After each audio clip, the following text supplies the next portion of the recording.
Bwana daktari, hii dawa bwana mimi nimesahau. Kwa hiyo nipigie simu ndugu yangu aje hapa. Nampigie simu ndugu yangu. Hii dawa bwana jina nimelisahau. Kiukweli kabisa yani nimesahau. Vipi? Uko wapi wewe? Asa wewe uko Tegeta Nyuki huko. Mimi niko hapa Chamanzi Mbagala. Naomba upande bodaboda faster. Kuna pharmacy moja ile pharmacy ya siku zote ile inaoingiaga hapa. Mimi nimekuja kuagiza dawa hapa, njoo nisaidie, njoo. Njoo haraka sana. Anakuja. Yaani huyu anakuja. Yaani huyu akija hapa ni uhakika kila kitu.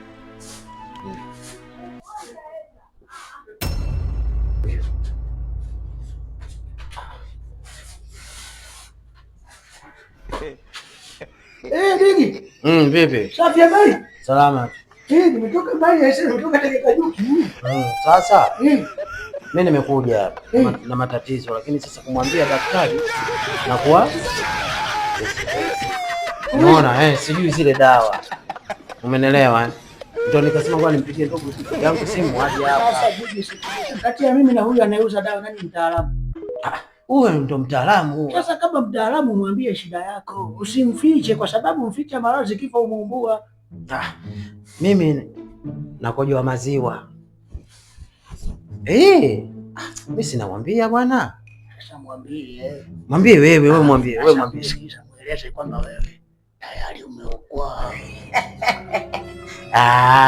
Ndugu yako. Hivyo. Muuza dawa? Aisee bwana huyu kiukweli hata tuseme ukweli tu. Yaani huyu bwana ameokoa. Yaani anagonjwa hazina. Anashindwa tu kueleza muda wote unazunguka nini mpaka kufa bure bwana. Anagonjwa hazina. Huyu anagonjwa hazina anagono bwana.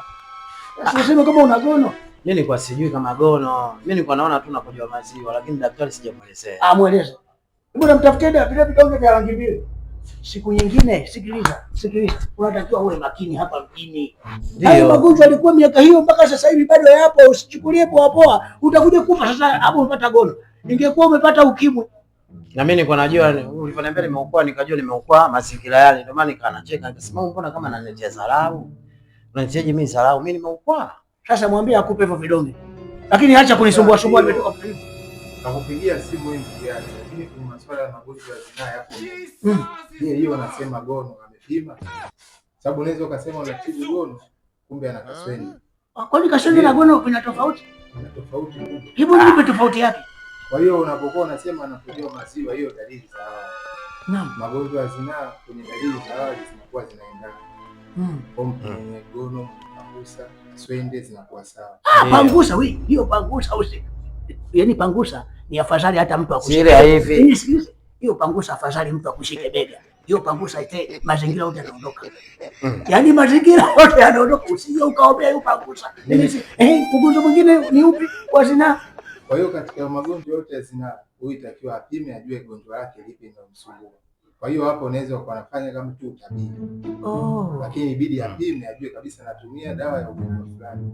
Unaweza ukatibu kaswende kumbe anagono. Nasikia sasa kutibu unaweza ukampa. Lakini mimi nikikojoa nalia. Nikikojoa nalia, natoa machozi madogo nalia. Lakini katika masuala mengine hakuniambia mimi kupima. Mimi kilo zangu zile mimi majuzi nimepima na sio kupima kilo wewe. Kuna mjinga wewe. Unapima hayo magonjwa ya zinaa, umekuja kwa daktari hapa aje akupime. Ile gonjwa ya zinaa ujue tatizo nini? Sasa na usinisumbue tena. Naenda zangu unanili Tegeta Nyuki, usinisumbue tena mjinga wewe. Unatakiwa uwe makini siku nyingine, sio unavamia tu mapenzi. Utakuja kufa, utaondoka na kilo mbili. Huu mwili jinsi ulivyo utakuja ubakie hivi kama chelewa. Pumbavu wewe, huna adabu.